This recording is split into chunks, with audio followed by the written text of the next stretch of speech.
Ya, kembali lagi di channel Dokter Wibu. Kali ini Dokter Wibu akan menceritakan novel Angel and Demon chapter ketiga, karya Dokter Wibu sendiri. Dan channel ketiga kali ini diberi judul Pergi Menjelajah Hutan.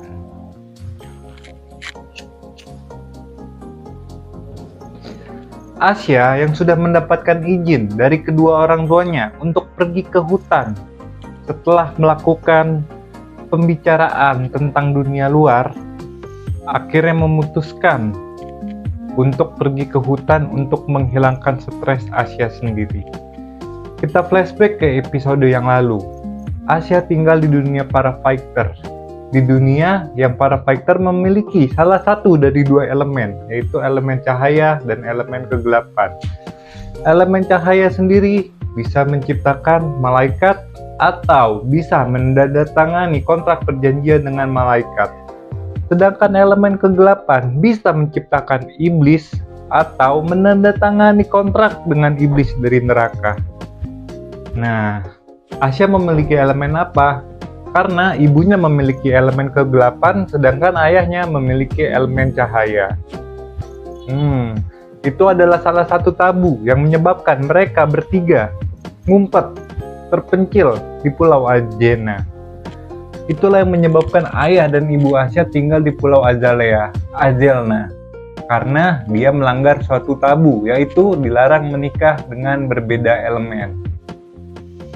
Oleh karena itu, Asya sama sekali tidak mengetahui dunia luar, karena dia dari lahir, besar, dan tumbuh di pulau tersebut, hanya bertiga dengan kedua orang tuanya. Mereka hanya bertiga tinggal bersama kedua orang tuanya. Nah, kemarin Asya udah dikasih tahu tuh tentang dunia luar dan penyebab-penyebabnya oleh kedua orang tuanya. Asya dengerin aja, cuman waktu Asya disuruh untuk keluar, untuk mencari ilmu, untuk mengetahui dunia luasnya ini, untuk melihat dunia luar, Asya tidak mau. Asya tetap ingin tinggal di Pulau Azalna tersebut. Nah, ayah ibu Asya nih bingung, ini kok gimana anak gua kalau kayak gini terus, kasihan, gak bisa lihat dunia luar. Nah, ayah ibu Asya akan melakukan sesuatu konspirasi agar Asya mau untuk pergi ke dunia luar. Nah, setelah itu, ibu dan bapaknya merencanakan konspirasi. Asya saat ini sedang pergi ke dalam hutan untuk berburu. Asya memang biasanya setiap hari pergi berburu sendiri. Kadang ditemani ayahnya memancing juga, berburu ke hutan. Tapi kali ini Asya sudah sangat bete, kesal. Sedang apa ini sebenarnya? Ada apa? Kenapa aku disuruh keluar dari Pulau Ajelna? Apakah kedua orang tuaku sudah tidak menyayangiku lagi?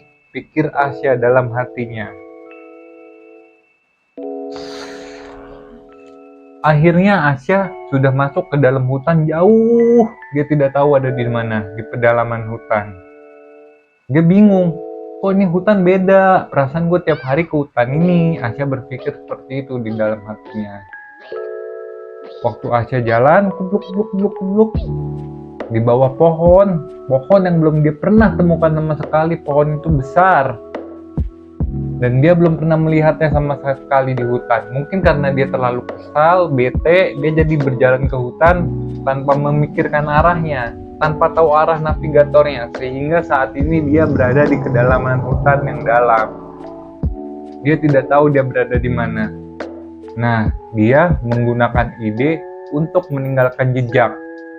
Dia membaretkan setiap pohon dengan pisau yang dia bawa. Dia membawa pisau untuk berburu, dia membaretkannya ke pohon setiap dia berjalan, agar dia tahu posisi dia sekarang saat ini.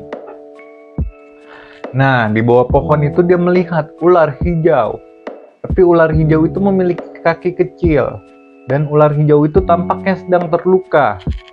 Nah, Asya dari rumah sewaktu ingin berangkat berburu membawa makanan. Dia menolong ular tersebut. Dia mengangkat ular tersebut, mengelus-ngelusnya, lalu memberikan ular itu makanan. Ular itu tampak sangat lemah, tampak tidak berdaya. Asya lalu memberinya makanan. Asya memberikannya makanan, dan dimakanlah makanan tersebut oleh ular tersebut. Dan tiba-tiba saat ular tersebut sedang makan, ada serigala bermata 3 yang merupakan beast level pertama. Di dunia fighter, beast memiliki 3 level untuk saat ini. Level 1, level 2, level 3. Level 1 tuh yang coro-coro lah, yang lemah-lemah. Level 2 yang lumayan, level 3 itu yang udah super lumayan kuat, super kuat lah untuk di Pulau Azalea tersebut. Nah, Asya ngeliat serigala bermata 3 ingin menyerang mereka berdua. Tapi tampaknya target utamanya adalah ular hijau kecil ini, ular berkaki hijau kecil ini. Tampaknya juga ular berkaki kecil hijau ini dilukai oleh serigala bermata 3 tersebut. Asya langsung mengeluarkan pisaunya. Dan dia langsung menebas serigala bermata 3 itu, langsung meninggoy. Asya sendiri sudah dibekali dengan ilmu pencaksilat bela diri oleh ayahnya. Selain memiliki elemen kegelapan yang diwariskan oleh ibunya, walaupun hingga saat ini Asya belum bisa menciptakan iblis atau menandatangani kontrak dengan iblis yang ada di neraka, tapi dia sudah bisa menggunakan elemen kegelapan. Tanpa menggunakan elemen kegelapan, Asya menebas serigala bermata 3 tersebut hingga langsung tewas. Ular berkaki tersebut melihat Asya. Wah, ini orang hebat juga. Tapi dia terus tetap makan.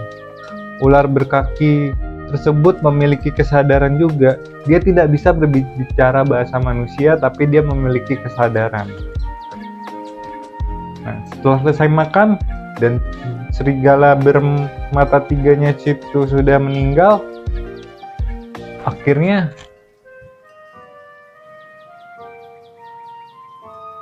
ular berkaki itu mengikuti Asya, berencana mengikuti Asya. Dia naik ke leher Asya dan dia seperti kalung di leher Asya. Dia mengikuti Asya, dia pergi.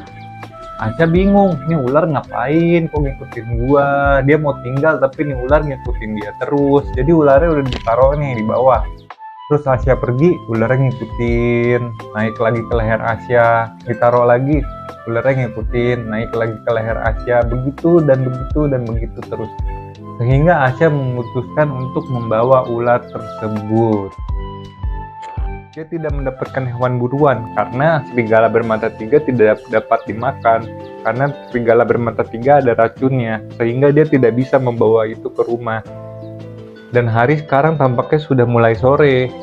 Jadi Asya harus balik ke rumah sebelum orang tuanya mencari dia. Dan akhirnya Asya pergi. Ular pun mengikuti. Asya bingung nih ular, ya udahlah, gue bawa aja buat temen gue juga cuman ada orang tua gue doang kok.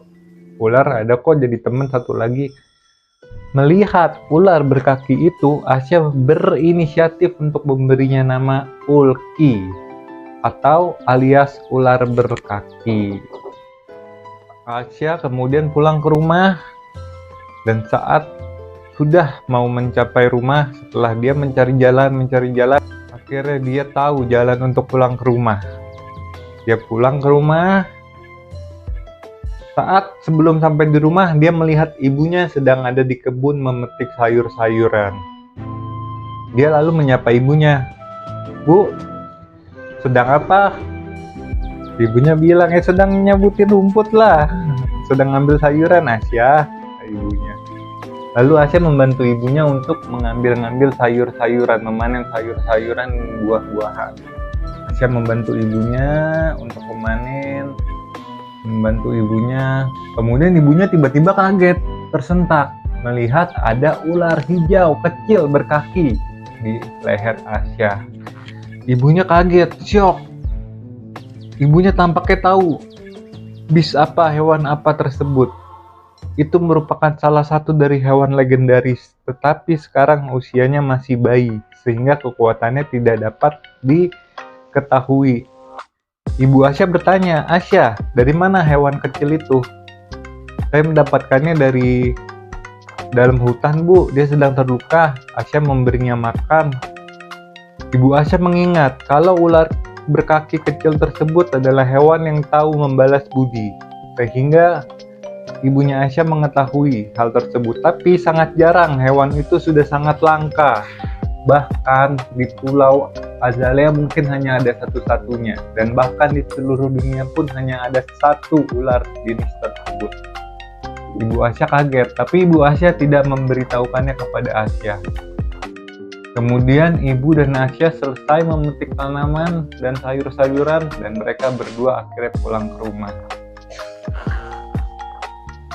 Sesampainya di rumah, ada ayah Asya yang sedang tidur-tiduran rebah-rebahan malas. Setelah melihat Asya, "Nak, sudah selesai berburunya?" Saat bertanya seperti itu, ayahnya juga kaget melihat ular hijau kecil berkaki itu.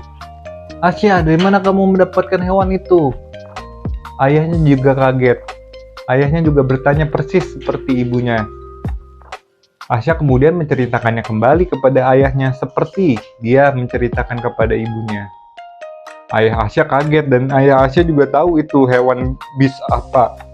Tapi dia tidak memberitahukannya kepada Asya. Dia cuma menitip pesan kepada Asya, "Jaga hewan ini baik-baik. Kelak dia akan membantumu." Dalam pikiran Asya, dalam hati Asya, bantuin apaan? Bantuin berburu, bantuin mancing ikan. Orang kerjaan gue tiap hari begitu doang. Chapter mendatang, chapter berikutnya, ayah dan ibu Asya sudah mulai memantapkan untuk melakukan konspirasinya agar Asya keluar dari Pulau Aljana. Selain itu, selain menggunakan konspirasinya, akan melakukan konspirasi tersebut, ayahnya akan memberikan senjata dan juga kalung untuk Asya. Dan sekian untuk chapter 3 kali ini. Jangan lupa komen, like, dan subscribe-nya. Terus dukung channel Dr. Wibu. Ya, sampai jumpa di chapter keempat. See ya!